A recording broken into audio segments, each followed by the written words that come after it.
یہ کہتے ہیں کہ میرا ڈرائیونگ کا کام ہے، بس اوقات گاڑی میں کام نکل آتا ہے تو میں مکینک کے پاس جاتا ہوں، وہ پارٹس چینج کر دیتے ہیں، اب جو بچتا ہے اس کا کیا کریں؟ تو میں اس کو بیچ کے اور حاصل کر لیتا ہوں، کیا حکم شرع ہے؟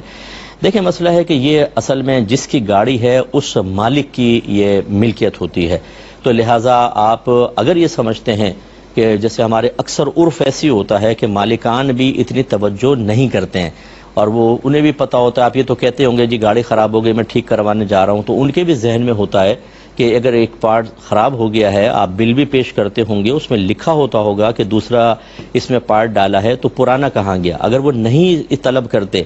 اور گویا کہ ان کا ذہن ہے کہ پرانا چھوڑ دیا ہوگا یا چلو بیچ دیا کچھ بھی، تو پھر کوئی حرج نہیں ہے۔ اگر ایسا ماحول بنا ہوا ہے تو یہاں پہ صراحتاً اجازت نہیں ہے، لیکن دلالتاً اجازت ہے۔ دلالتاً کا مطلب آپ کسی کے مزاج کو، موڈ کو، ماحول کو سمجھتے ہیں کہ اگر میں ایسا کر لوں گا تو یہ بالکل کوئی برا نہیں مانے گا، اس پہ راضی رہے گا، یہ دلالتاً اجازت کہلاتی ہے۔ اور صراحتاً کا مطلب وہ زبان سے کہہ دیں کہ اجازت ہے آپ لے لیا کرو،